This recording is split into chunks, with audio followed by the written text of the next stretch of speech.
The Book of Job is a poetic dialogue set within a prose framework, found in the Old Testament of the Bible.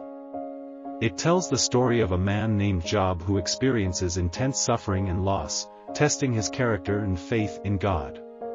In the narrative, Job is described as a blameless and upright man from the land of Uz, who is prosperous and blessed with a large family. He is a man who fears God and shuns evil. The story takes a turn when the sons of God present themselves before God, and Satan, the adversary, comes among them.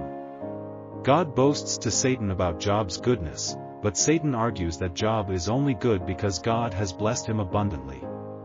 Satan challenges God that if given permission to punish Job, Job will turn and curse God. God allows Satan to take Job's wealth and children but insists that Job himself is not harmed. Despite his sudden misfortune, Job does not curse God, but rather shaves his head, tears his robe and says, "The Lord gave, and the Lord has taken away, blessed be the name of the Lord." In another heavenly assembly, God allows Satan to afflict Job's body, but not to kill him.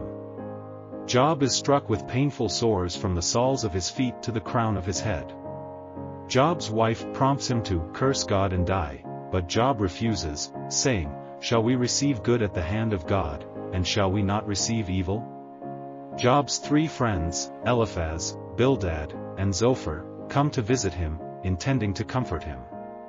However, they are taken aback by his suffering and sit with him in silence for 7 days before they begin a series of dialogues with him.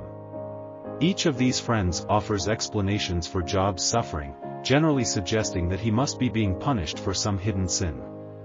Job adamantly maintains his innocence and expresses his confusion and frustration at his situation, questioning why the righteous suffer. Job then holds a long discourse about the injustice of life and the greatness of God's power.